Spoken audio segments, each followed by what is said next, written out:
11 जनवरी 1966 Soviet union के Tashkent में रात के 1 बज रहे थे। सोवियत यूनियन द्वारा अलॉट कराए गए विला में भारत के प्रधानमंत्री लाल बहादुर शास्त्री गहरी नींद में थे। कुछ घंटे पहले ही उन्होंने पाकिस्तान के राष्ट्रपति अयूब खान के साथ एक ऐतिहासिक शांति समझौते पर हस्ताक्षर किए थे, जिसने 1965 में भारत पाकिस्तान युद्ध को ऑफिशियली एंड कर दिया था। ये समझौता दोनों देशों के बीच शांति की उम्मीद था, लेकिन उसी रात ताशकंद की सर्द हवा में एक और बड़ी घटना होने वाली थी। उस रात कुछ ऐसा होने वाला था जो हमेशा के लिए भारत के राजनीतिक गलियारों और आम जनता के दिलों में टीस बनकर रह गया। रात के करीब 1:20 पर उस विला के अंदर अचानक हंगामा मच गया। डॉक्टर, नर्सें और सुरक्षा कर्मी सब आनन फानन में लाल बहादुर शास्त्री के कमरे की तरफ दौड़ पड़े। कुछ ही पल के बाद हर कोई लाल बहादुर शास्त्री के कमरे में उनको घेरे खड़ा था। शास्त्री जी को सांस लेने में बहुत दिक्कत हो रही थी और उन्हें बहुत तेज खांसी उठ रही थी। शास्त्री जी के पर्सनल डॉक्टर आर.एन. चुग और सोवियत डॉक्टर्स ने उन्हें बचाने की पूरी कोशिश की, लेकिन 11 जनवरी 1966 की रात 1:32 पर भारत के दूसरे प्रधानमंत्री लाल बहादुर शास्त्री को मृत घोषित कर दिया गया। ये खबर भारत पहुंची तो पूरे देश में शोक की लहर दौड़ गई। लोग सदमे में थे। लाल बहादुर शास्त्री एक ऐसे नेता थे जो अपनी सादगी, ईमानदारी और निडर व्यक्तित्व के लिए जाने जाते थे। उनकी सडन डेथ ने हर किसी को हैरान कर दिया था। शास्त्री जी की मौत का कारण दिल का दौरा बताया गया था, लेकिन बात इतनी सीधी नहीं थी। उनकी डेड बॉडी पर नीले निशान, उनकी गर्दन के पीछे से रिश्ता हुआ खून, उनकी बॉडी का सिर्फ 12 घंटे में असामान्य तरीके से फूल जाना, ये सब कुछ ऐसा था जो उनकी डेथ को नेचुरल नहीं बल्कि सस्पिशियस बनाता था।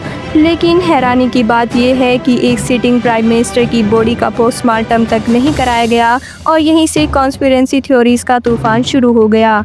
कभी कहा गया कि शास्त्री जी की हत्या में इंडियन पॉलिटिकल सिस्टम्स के कुछ बड़े नाम शामिल थे, कभी शक अमेरिकी एजेंसी CIA पर किया गया और कभी रशियन इंटेलिजेंस एजेंसी KGB की तरफ उंगलियां उठी। तो क्या वाकई में शास्त्री जी की मौत सिर्फ एक हार्ट अटैक से हुई थी, या फिर ताशकंद की उस सर्द रात में इंडिया के एक सच्चे लीडर की मौत किसी गहरी साजिश का हिस्सा थी? आइए जानते हैं इंडिया के दूसरे प्रधानमंत्री रहे लाल बहादुर शास्त्री की मौत की अनसुनी कहानी। Shastri was India's second Prime Minister, the man who led India to victory in the 1965 war against Pakistan. Lal Bahadur Shastri की सोवियत संघ के ताशकंद शहर में रहस्यमय परिस्थितियों में मृत्यु हो गई। मुझे बताया गया कि जब शास्त्री जी की बॉडी लाई गई यहाँ पे, तो परिवार के लोगों को शरीर के पास में नहीं आने दिया जा रहा था। Crowley admits the CIA's role in Shastri and Baba's death.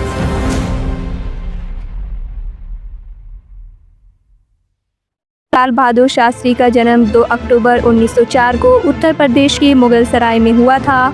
उनके पिता शारदा प्रसाद श्रीवास्तव एक स्कूल टीचर थे। जब शास्त्री जी केवल 1.5 साल के थे तभी उनके पिता की मौत हो गई। उनकी मां रामदुलारी देवी ने उन्हें बेहद गरीबी और संघर्ष में पाला। बचपन से ही उन्हें कई कठिनाइयों का सामना करना पड़ा। उन्हें अक्सर गंगा नदी पार करके तैरकर स्कूल जाना पड़ता था, क्योंकि उनके पास बोट में सवारी करने का किराया नहीं होता था। उनकी एजुकेशन में भी कई बाधाएं आई, लेकिन उन्होंने हार नहीं मानी। उन्होंने काशी विद्यापीठ से फिलॉसफी की ग्रेजुएशन में डिग्री प्राप्त की और उन्हें शास्त्री की उपाधि मिली, जो कि एक विद्वान को दी जाती है। यहीं से उनका नाम लाल बहादुर श्रीवास्तव से लाल बहादुर शास्त्री पड़ा। अंग्रेजी हुकूमत के खिलाफ उस समय देश भर में गांधीवादी आंदोलन अपने चरम पर था। गांधी जयंती के दिन जन्मे लाल बहादुर शास्त्री ने अपने जीवन में गांधीवादी मूल्यों को हमेशा अपनाया। वो गांधी जी के नॉन कॉपरेशन मूवमेंट से इंस्पायर होकर स्वतंत्रता संग्राम में कूद पड़े। उनको कई बार जेल जाना पड़ा। जेल में भी उन्होंने कई बुक्स को स्टडी किया और मल्टीपल सब्जेक्ट्स और आइडियोलॉजीज़ पर अपनी समझ भी कासिद की। आज़ादी के बाद शास्त्री जी ने कांग्रेस पार्टी के भीतर महत्वपूर्ण भूमिकाएं निभाई। 1946 में उन्हें उत्तर प्रदेश का पार्लियामेंट्री सेक्रेटरी, 1951 में ऑल इंडिया कांग्रेस कमेटी का महासचिव और 1952 में रेलवे मिनिस्टर बनाया गया था। जब लाल बहादुर शास्त्री रेल मंत्री बने तब उन्होंने अपनी मां को ये नहीं बताया था कि वो रेल मंत्री हैं। उन्होंने अपनी मां से कहा था कि वो रेलवे में नौकरी करते हैं। 22 नवंबर 1956 को तमिलनाडु के अरियल्लू में एक बड़ा रेलवे एक्सीडेंट हुआ था, जिसमें 150 से ज़्यादा लोगों की जान चली गई थी। इस घटना से शास्त्री जी बेहद आहत हुए और उन्होंने दुर्घटना की नैतिक जिम्मेदारी लेते हुए रेलवे मिनिस्टर के पद से इस्तीफा दे दिया। उनका एक कदम उनकी उनकी ईमानदारी और हाई मॉरल वैल्यूज़ का एक बड़ा एग्जाम्पल था। रेलवे मिनिस्टर के बाद लाल बहादुर शास्त्री ने home minister, minister of commerce and industry और मिनिस्टर विदाउट पोर्टफोलियो जैसे पदों पर रहकर काम किया। देश अभी अपनी समस्याओं से लड़ना सीख ही रहा था कि तभी 27 मई 1964 को देश के पहले प्रधानमंत्री जवाहरलाल नेहरू का निधन हो गया। उनकी मृत्यु के बाद भारत की राजनीति में एक बड़ा पॉलिटिकल वॉल्यूम क्रिएट हो गया। ऐसे में लाल बहादुर शास्त्री की सादगी, ईमानदारी और सबको साथ लेकर चलने की उनकी क्षमता को देखते हुए उन्हें भारत का अगला प्रधानमंत्री चुना गया।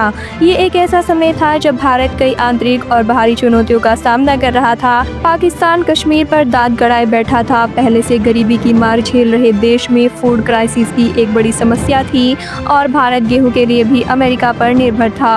वहीं चीन के साथ 1962 के युद्ध का दर्द अभी भी ताज़ा था, जिसमें भारत को अपमानजनक हार मिली थी और देश का मनोबल गिरा हुआ था। इस बीच देश के मनोबल को ऊंचा करने के लिए लाल बहादुर शास्त्री ने जय जवान जय किसान का एक ऐतिहासिक नारा दिया, जिसने भारत के सैनिकों और किसानों दोनों को सम्मान और प्रेरणा दी। शास्त्री जी भले ही छोटे कद के थे, लेकिन उनके फैसले बहुत बड़े और साहसिक होते थे। उन्होंने फूड प्रोडक्शन बढ़ाने के लिए ग्रीन रिवॉल्यूशन की नींव रख दी, दूध के प्रोडक्शन और सप्लाई को बढ़ाने के लिए व्हाइट रिवॉल्यूशन को प्रमोट किया और डॉक्टर होमी जहांगीर बाबा के जरिए भारत को न्यूक्लियर पावर बनाने की मुहिम चालू कर दी।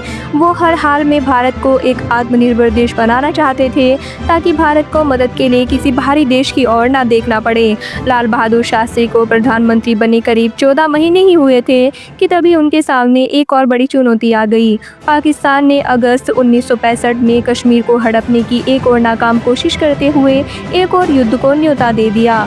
1947-48 के युद्ध में भारत से मुँह की खा चुके पाकिस्तान की अकल अभी ठिकाने नहीं आई थी। 1962 के भारत चीन युद्ध के बाद पाकिस्तान को लग रहा था कि भारतीय सेना कमज़ोर हो गई है और वो बड़े पैमाने पर सैन्य कार्रवाई का जवाब नहीं दे पाएगी।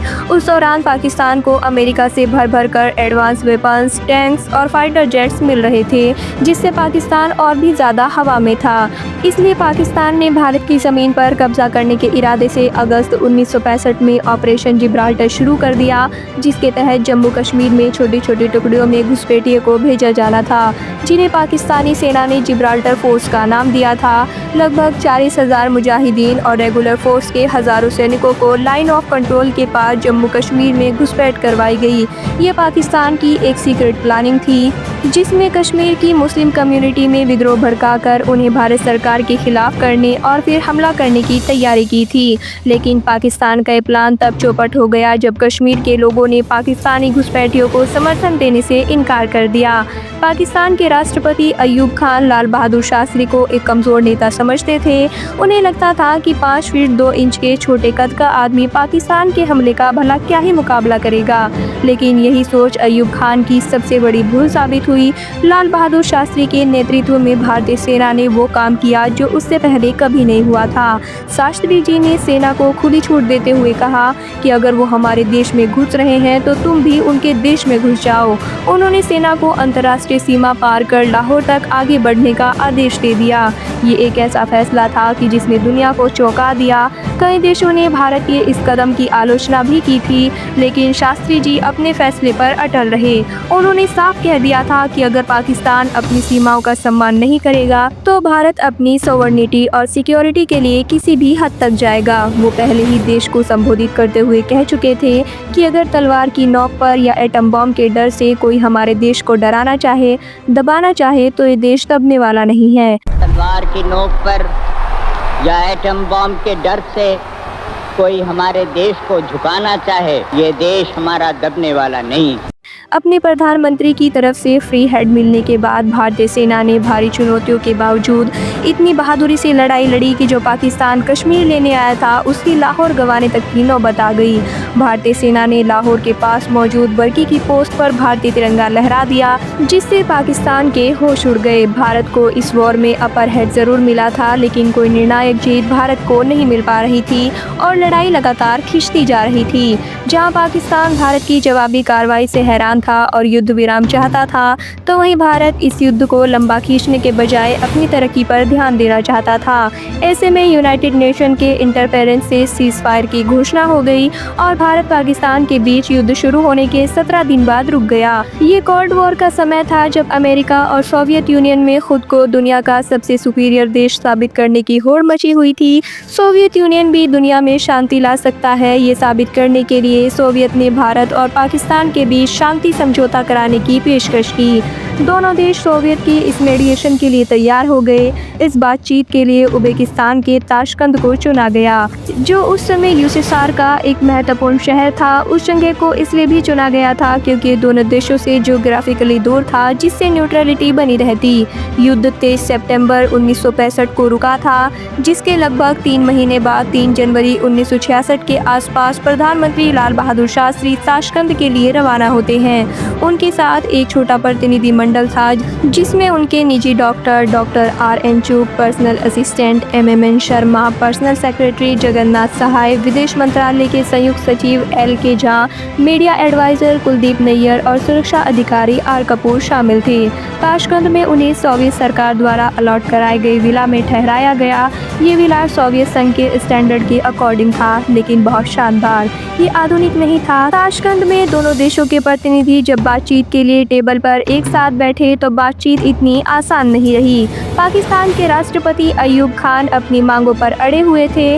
वो चाहते थे कि कश्मीर समस्या का स्थायी समाधान निकाला जाए, जबकि भारत का रुख था कि कश्मीर भारत का अभिन्न अंग है और इस पर कोई समझौता नहीं होगा। सोवियत प्रीमियर एलेक्सी कोसिगिन ने दोनों पक्षों के बीच मेडिएशन में इम्पोर्टेंट रोल निभाया। उन्होंने दोनों नेताओं के बीच कई बैठकें आयोजित कराई, लेकिन कई बार ऐसा लग रहा था कि ये पीस टॉक किसी कंक्लूजन पर नहीं पहुंच पाएगी। शास्त्री जी भारत के हितों पर कोई समझौता करने को तैयार नहीं थे। दोनों ही देशों को किसी निष्कर्ष पर पहुंचने में पूरा 1 हफ्ता लग गया और आखिरकार 10 जनवरी 1966 को ताशकंद समझौते पर हस्ताक्षर किए गए। इस समझौते में तय हुआ कि दोनों देश 1965 के युद्ध से पहले की स्थिति पर लौट जाएंगे और सभी कब्जे वाले क्षेत्रों को खाली कर देंगे। इस तरह इस समझौते के तहत भारत ने 1965 की जंग में जो हाजी पीर पास वाला स्ट्रेटेजिक रीजन जीता था, वो भी पाकिस्तान को वापस करना पड़ा। ताशकंद समझौते में यह भी तय हुआ कि दोनों देश एक दूसरे के इंटरनल मैटर्स में इंटरफेयर नहीं करेंगे और फ्रेंडली रिलेशंस बनाए रखेंगे। एग्रीमेंट पूरा होने की खुशी में उसी दिन शाम को एक पार्टी रखी गई, जहां सोवियत प्रीमियर एलेक्सी कोसिगिन ने शास्त्री जी का गर्मजोशी से स्वागत किया। हर कोई एक दूसरे को इस समझौते के लिए बधाई दे रहा था। करीब 1.5 घंटे तक रिसेप्शन में पाकिस्तानी और सोवियत डेलीगेशंस के साथ समय बिताने के बाद शास्त्री जी वहां से निकलकर रात के करीब 10:15 पर विला में वापस आ गए। लाल बहादुर शास्त्री को अपने टीम के साथ अभी सुबह अफगानिस्तान के काबुल के लिए रवाना होना था, इसलिए वो टाइम से सोना चाहते थे। सोने से पहले कुछ देर उन्होंने डेलीगेशंस के मेंबर्स से बात की। उन्होंने कहा कि अगर अयूब खान जैसा लीडर पाकिस्तान में रहा तो भारत और पाकिस्तान के बीच रिश्तों में नया चैप्टर शुरू हो सकता है। इसके बाद शास्त्री जी ने अपने स्टाफ मेंबर रामनाथ से कुछ हल्का फुल्का खाना लाने को कहा। जब से शास्त्री जी ताशकंद आए थे, उनके लिए खाना रशियन शेफ और एक इंडियन कुक जान मोहम्मद बनाता था। जान मोहम्मद मॉस्को में भारत के एम्बेसडर T.N. कॉल का पर्सनल कुक था। जान मोहम्मद ने रामनाथ को आलू पालक की सब्जी और हल्की सी करी शास्त्री जी के लिए बनाकर दी। जब शास्त्री जी खाना खा रहे थे, तभी प्राइवेट सेक्रेटरी जगन्नाथ सहाय को दिल्ली से उनके योगी वीकेंड रमन का फोन आया। उन्होंने बताया कि ताशकंद समझौते को लेकर भारत में जनरली रिएक्शन ठीक है, लेकिन अटल बिहारी वाजपेयी और सुरेंद्रनाथ द्विवेदी जैसे विपक्ष के लीडर इससे संतुष्ट नहीं हैं। शास्त्री जी ने इसे सीरियसली नहीं लिया, क्योंकि अपोजिशन का इस तरह का रिएक्शन उन्हें सामान्य लगा। लेकिन जब उन्होंने अपनी बेटी से फ़ोन पर बात की तो उन्हें थोड़ा झटका लगा। उनकी बेटी ने साफ कहा कि उन्हें ताशकंद समझौता पसंद नहीं आया। यही नहीं, उनकी पत्नी ललिता शास्त्री भी इस बात से नाराज़ थी कि भारत को इस समझौते के तहत हाजी पीर पास पाकिस्तान को लौटाना पड़ेगा। इस फीडबैक ने शास्त्री जी को अंदर से झंझोड़ कर रख दिया। वो बेचैन हो गए और अपने कमरे में टहलने लगे। उनकी पुरानी आदत थी कि जब भी कुछ गहराई से सोचते तो चुपचाप टहलने लग जाते थे। इसी दौरान डॉक्यूमेंट्री फिल्म मेकर प्रेम वैद्य, जो ताशकंद पीस टॉक में शास्त्री जी के डेलीगेशन का हिस्सा थे, वो शास्त्री जी की कुछ फोटोज लेना चाहते थे, लेकिन उन्हें इस समय अंदर जाने की इजाज़त नहीं दी गई। इसलिए उन्होंने बाहर खिड़की से ही शास्त्री जी का एक शॉर्ट वीडियो रिकॉर्ड किया। किसी को क्या पता था कि ये वीडियो शास्त्री जी की ज़िंदगी का आखिरी वीडियो साबित होने वाला है। कुछ देर बाद शास्त्री जी सोने चले गए। उनको सोने से पहले दूध पीने की आदत थी, इसलिए उन्हें दूध दिया गया। इस समय तक विला का माहौल शांत था और सब लोग समझौते की खुशी मना रहे थे। सोवियत सुरक्षाकर्मी विला के बाहर और भीतर तैनात थे। रात 1 बजे के बाद शास्त्री जी को खांसी उठी और वो बेड से उठ गए। घबराहट के बीच ही वो किसी तरह उठकर उस कमरे तक पहुंचे जहां उनके सहयोगी ठहरे हुए थे। उस समय कमरे में मौजूद प्राइवेट सेक्रेटरी JN सहाय और उनके स्टाफ मेंबर रामनाथ अगले दिन काबुल रवाना होने के लिए पैकिंग कर रहे थे। तभी उन्होंने रात 1:20 पर अपने दरवाजे पर शास्त्री जी को देखा, जो बेहद परेशान दिख रहे थे और अपने सीने को थामे हुए थे। शास्त्री जी के मुंह से डॉक्टर शब्द निकला और तुरंत वो मुड़कर जाने लगे। JN सहाय और रामनाथ दोनों ही देखकर घबरा गए और वो तुरंत उन्हें उनके कमरे में वापस ले आए। शास्त्री जी को जब दोबारा बेड पर लेटाया गया तो उन्हें जोर जोर से खांसी उठने लगी और सांस लेने में भी तकलीफ होने लगी। वो उठकर बेड पर बैठ गए और अपना सीना जोर से थामे हुए कुछ बुदबुदाने लगे और फिर बेड पर लेट गए। खबर मिलते ही रात करीब 1:25 पर डॉक्टर RN चुग भी वहाँ पहुँचे, लेकिन तब तक शास्त्री जी की हालत पहले से भी काफ़ी बिगड़ चुकी थी और उन्हें सांस लेने में भी बेहद तकलीफ हो रही थी। डॉक्टर चुग ने शास्त्री जी को इंट्रामस्कुलर इंजेक्शन भी दिया, लेकिन उसका कोई असर नहीं हुआ। उसके ठीक 2 से 3 मिनट के भीतर शास्त्री जी बेहोश हो गए। एक आखिरी कोशिश करते हुए डॉक्टर चुग ने शास्त्री जी को CPR दिया, लेकिन सारी कोशिशें बेकार साबित हुई। डॉक्टर चुग की आंखें आंसुओं से भरी हुई थी। उन्होंने बेहोश लेटे हुए शास्त्री जी से रोते हुए कहा, बाबूजी, आपने मुझे समय नहीं दिया। शास्त्री जी का कमरा, जो थोड़ी देर पहले बिल्कुल खाली था, वो अब सोवियत डॉक्टरों, भारतीय अधिकारियों और सुरक्षा कर्मियों से भर चुका था। हर किसी के चेहरे पर एक अजीब सी शिकन नजर आ रही थी। सोवियत प्रीमियर एलेक्सी कोसिगिन को भी तुरंत सूचित किया गया और वो भी कुछ ही मिनटों में विला पहुंचे। उस समय तक शास्त्री जी की सांसें तेज हो चुकी थी और उनका शरीर कांपने लगा था। उनकी आंखें भी स्थिर होने लगी थी और उनके चेहरे पर दर्द साफ झलक रहा था। डॉक्टर्स ने उन्हें बचाने की पूरी कोशिश की, लेकिन रात 1:32 पर शास्त्री जी ने अपनी अंतिम सांस ली। शास्त्री जी की मौत की खबर तुरंत दिल्ली पहुंचाई गई। ये खबर कुछ ही घंटों में पूरे देश में आग की तरह फैल गई और पूरे देश में मातम छा गया। ऑफिशियल तौर पर शास्त्री जी की मौत का कारण दिल का दौरा बताया गया। चूँकि पिछले कुछ सालों में उन्हें पहले भी 2 बार दिल का दौरा पड़ चुका था, इस वजह से ताशकंद में मौजूद भारतीय अफसरों को ये कारण सामान्य लगा। लेकिन एक प्राइम मिनिस्टर की एक बड़े इंटरनेशनल समझौते पर साइन करने के कुछ ही घंटों बाद विदेशी धरती पर अचानक मौत हो जाना, ये बात अपने आप में एक बड़ा सवाल था। लेकिन इसके बावजूद उनकी मौत के कारण को कंफर्म करने के लिए उनका पोस्टमार्टम ना तो सोवियत यूनियन और ना ही भारत में हुआ। और जब शास्त्री जी की बॉडी को भारत लाया गया तो ऐसा कुछ देखने को मिला जिसने उनकी मौत के रहस्य को इतना गहरा कर दिया जो आज तक नहीं सुलझ सका। जब शास्त्री जी का शव भारत लाया गया तो उनकी पत्नी ललिता शास्त्री, उनके बेटे अनिल शास्त्री और सुनील शास्त्री ने देखा कि शास्त्री जी का शव नीला पड़ चुका था। उनकी बॉडी इतनी फूल गई थी कि जब हिंदू रीति रिवाज के अनुसार उनके शव को नहलाया जा रहा था तब उनकी बनियान को काटना पड़ा था। जब लाल बहादुर शास्त्री की ताशकंद में डेथ हुई थी उस समय वहाँ का तापमान 0 से 1 डिग्री सेल्सियस था, यानी मौसम बेहद ठंडा था। इसके बाद बॉडी को इम्बाम भी किया गया था, यानी स्पेशल फ्लूइड्स डालकर बॉडी को ख़राब होने से रोका गया था। इसके बावजूद महज 12 घंटे के अंदर दिल्ली पहुँचने पर बॉडी का रंग बदल जाना और बॉडी का फूलना, ये सब कुछ बिल्कुल भी नॉर्मल नहीं था। इतना ही नहीं, शास्त्री जी के पेट पर और गर्दन के पीछे कट के निशान भी थे। उनकी गर्दन पर जो कट था वहाँ से खून बह रहा था। चादरें, तकिए और कपड़े तक खून में सने हुए थे। उनकी टोपी तक खून से सनी हुई थी, जो आज भी उनके परिवार ने संभाल कर रखा है। ऐसे में सवाल उठता है कि आखिरकार किस हार्ट अटैक में बॉडी नीली पड़ती है और किस हार्ट अटैक में शरीर पर कट्स आते हैं। जब उनकी पत्नी ललिता शास्त्री ने इन बातों पर सवाल उठाए तो वहाँ मौजूद किसी व्यक्ति ने तेजी से शास्त्री जी के शव पर चंदन पोत दिया ताकि बॉडी पर आया नीलापन छिपाया जा सके। बाद में उनकी पत्नी ने सार्वजनिक रूप से भी कहा था कि उन्हें शक है कि उनकी पति को जहर दिया गया था। उनका शक इसलिए भी पुख्ता होता है क्योंकि इतनी संदिग्ध परिस्थितियों में हुई मौत के बावजूद भारत सरकार ने शास्त्री जी का पोस्टमार्टम नहीं कराया था। ऐसा माना जाता है कि सोवियत सरकार ने शास्त्री जी की बॉडी का पोस्टमार्टम कराने की पेशकश की थी, लेकिन भारतीय अधिकारियों ने पोस्टमार्टम कराने से मना कर दिया था। लेखक, अनुसर और मल्टीपल सोर्सेज के अनुसार तत्कालीन भारतीय राजदूत टी.एन. कोल ने पोस्टमार्टम कराने से मना कर दिया था, जिनके कुक जॉन मोहम्मद ने शास्त्री जी के लिए उनका आखिरी खाना तैयार किया था। कुछ रिपोर्टों में ये भी दावा किया गया है कि तत्कालीन रक्षा मंत्री वाई.बी. चौहान ने भी ये तर्क देते हुए पोस्टमार्टम से इनकार कर दिया था कि इससे अंतर्राष्ट्रीय संबंधों पर बुरा असर पड़ सकता है। शास्त्री जी की पत्नी ललिता शास्त्री ने उनकी डेथ को अननेचुरल बताते हुए हाई लेवल इन्वेस्टिगेशन की मांग की थी, लेकिन सरकार की ओर से कोई कार्रवाई नहीं हुई। 4 अक्टूबर 1970 को फेमस वीकली मैगजीन धर्मगुरु को दिए गए एक इंटरव्यू में ललिता शास्त्री ने कई अहम बातें उनके सामने रखी।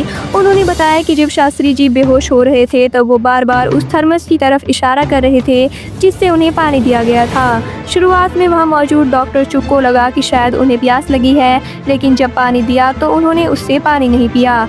ललिता शास्त्री ने इसी पर संदेह उठाया कि क्या शास्त्री जी को एहसास हो गया था कि उस फ्लास्क में कुछ गड़बड़ है और वो यही बात इशारे से बताना चाह रहे थे।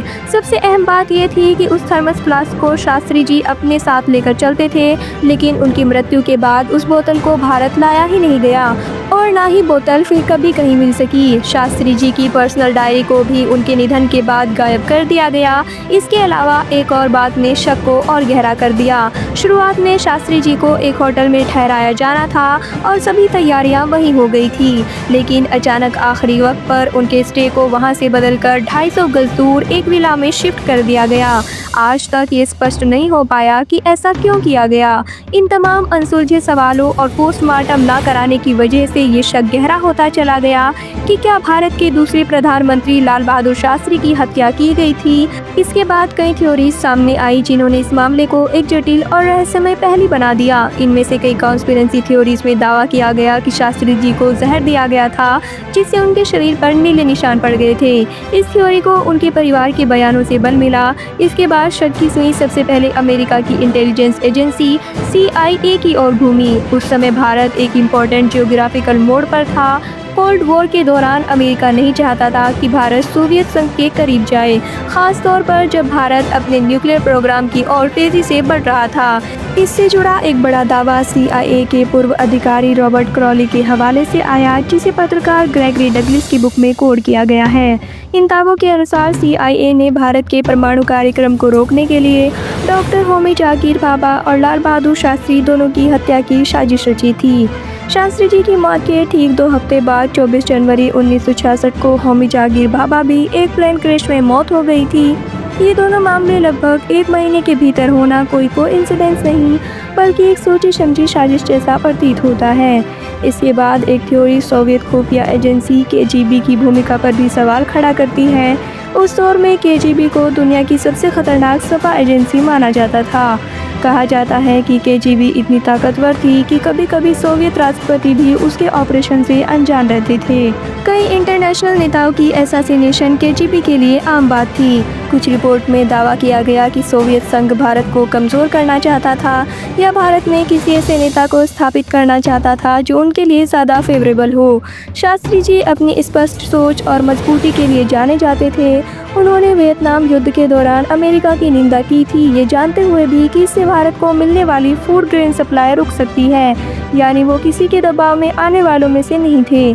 कहा जाता है कि सोवियत को डर था कि कहीं शास्त्री जी वापस भारत लौटकर इस समझौते से अपना रुख न बदल ले।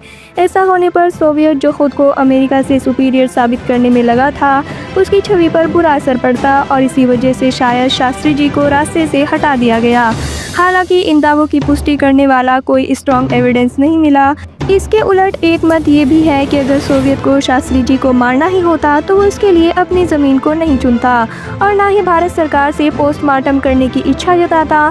कुछ थ्योरीज में ये भी दावा किया गया कि भारत के कुछ शक्तिशाली लोग जो शास्त्री जी की लीडरशिप के अगेंस्ट थे या खुद पावर को कंट्रोल करना चाहते थे, वो भी शास्त्री जी की हत्या की साजिश में शामिल थे। ये सबसे संवेदनशील आरोप है, लेकिन भारत सरकार की लाल बहादुर शास्त्री की डेथ को लेकर दिखाए गए नॉन सीरियसनेस से इन आरोपों को बहुत बल मिलता है। शास्त्री जी की मृत्यु के बाद भारत सरकार ने हमेशा यही कहा कि ये एक नेचुरल डेथ थी, लेकिन अटल बिहारी वाजपेयी और डॉक्टर राम मनोहर लोहिया जैसे विपक्ष के कई नेताओं ने इस मौत पर कई सवाल उठाए। राम मनोहर लोहिया ने तो यहाँ तक कहा था कि शास्त्री जी मरे नहीं बल्कि मारे गए थे। उन्होंने भारत सरकार से इन्वेस्टिगेशन की भी मांग की, लेकिन सरकार ने ना तो जांच की और ना ही सवालों के जवाब दिए। शास्त्री जी का परिवार लगातार जांच की मांग करता रहा, लेकिन हर बार ये मांग ठुकरा दी गई।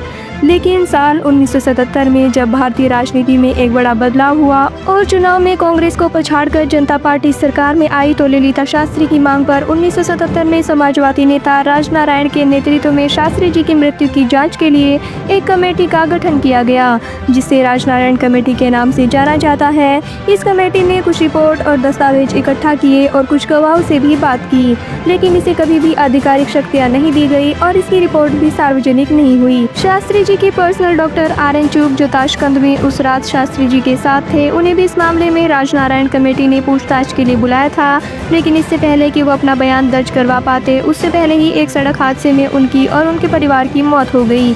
उनकी कार को तेज रफ्तार ट्रक ने कुचल दिया था। शास्त्री जी के पर्सनल असिस्टेंट रामनाथ, जो इस केस में एक और अहम गवाह थे, उनके साथ भी एक सड़क हादसा हुआ जिसमें उनकी याददाश्त चली गई। उस दुर्घटना में उनका एक पैर भी टूट गया और वो विकलांग हो गए। इस केस की सबसे महत्वपूर्ण दोनों गवाहों के साथ हुई ये घटनाएं कई गंभीर सवाल खड़े करती हैं। इसके अलावा सोवियत यूनियन में भारत के एम्बेसडर रहे T.N. कोल के पर्सनल शेफ जान मोहम्मद, जिन्होंने शास्त्री जी के लिए आखिरी खाना तैयार किया था, उनसे भारत में कोई भी जांच नहीं की गई। रिपोर्ट्स के मुताबिक जान मोहम्मद के साथ साथ अहमद सत्ताराव, जो उस रात शास्त्री जी का खाना तैयार करने में उनकी मदद कर रहे थे, दोनों पर सोवियत एजेंसियों को शक हुआ। लेकिन शास्त्री जी की मौत के कुछ घंटों बाद ही दोनों को कस्टडी में लेकर पूछताछ की गई थी, लेकिन भारत सरकार ने कभी इस बात की जानकारी सार्वजनिक नहीं होने दी कि उनसे क्या पूछताछ हुई और क्या जवाब मिले। इतना ही नहीं, कुछ समय बाद जान मोहम्मद को भारत में राष्ट्रपति भवन में नौकरी भी दे दी गई थी और सोवियत यूनियन में भारत के एम्बेसडर रहे T.N. कोल का प्रमोशन भी कर दिया गया। जर्नलिस्ट कुलदीप नैयर, जो ताशकंद में उस समय शास्त्री जी के मीडिया एडवाइजर के तौर पर मौजूद थे, उन्होंने भी इस मौत को नेचुरल नहीं माना, लेकिन उस समय फ्रेडरिक सेक्रेटरी बन चुके T.N. कोल बार बार उन पर दबाव बनाते रहे कि सरकार ने जो बयान दिया है वही आखिरी है और उसी पर टिके रहना है। शास्त्री जी की मौत को लेकर सवाल उठाने वाले एक और चर्चित नाम थे दया भाई पटेल। ये कोई और नहीं बल्कि भारत के पहले गृह मंत्री सरदार वल्लभ भाई पटेल के बेटे थे। उन्होंने इस पर एक किताब भी लिखी थी, बॉस शास्त्री मर्डर्ड, लेकिन ये किताब भारत में बैन कर दी गई और आज भी इसे ढूंढना मुश्किल है। साल 2009 में लेखक अनुज सर ने इस केस से जुड़े दस्तावेजों को लेकर RTI लगाई थी। जवाब में प्राइम मिनिस्टर्स ऑफिस ने कहा कि शास्त्री जी की मौत से जुड़ा सिर्फ एक ही दस्तावेज मौजूद है, उसे क्लासिफाइड रखा गया है क्योंकि उसका खुलासा भारत में फॉरेन रिलेशंस को नुकसान पहुंचा सकता है। साल 2018 में ये मुद्दा एक बार फिर से उठा जब सेंट्रल इंफॉर्मेशन कमीशन ने मांग की कि शास्त्री जी की मौत से जुड़े दस्तावेजों को पब्लिक किया जाए। उन्होंने राजनारायण कमेटी की रिपोर्ट को भी पब्लिश करने की सिफारिश की, लेकिन सरकार ने जवाब दिया कि ये सारे दस्तावेज क्लासिफाइड है और उन्हें सार्वजनिक नहीं किया जा सकता। इस तरह सरकार का रवैया ही जनता के बीच शक को और गहरा करता गया। ऐसे में सबसे बड़ा सवाल यही है कि अगर सरकार के पास छिपाने जैसा कुछ भी नहीं है, तो इतने दशकों से अभी तक इस मामले में ट्रांसपेरेंसी क्यों नहीं आई। लाल बहादुर शास्त्री की डेथ आज भी एक अनसुलझा राज है। उनकी मौत एक ऐसी घटना है जो इतिहास में दर्ज तो हो गई, लेकिन उसके पन्ने आज भी अधूरे हैं। उनकी मृत्यु को लगभग 69 साल बीत चुके हैं, लेकिन आज भी वो सवाल जिंदा है कि आखिरकार देश के दूसरे प्रधानमंत्री लाल बहादुर शास्त्री की मौत कैसे हुई। ताशकंद में उस रात जब लाल बहादुर शास्त्री ने अंतिम सांस ली, तो न सिर्फ उन्होंने अपना शरीर छोड़ा बल्कि वो पीछे एक ऐसा रहस्य भी छोड़ गए जो भारत के इतिहास में एक अनसुलझी पहेली बनकर रह गया है।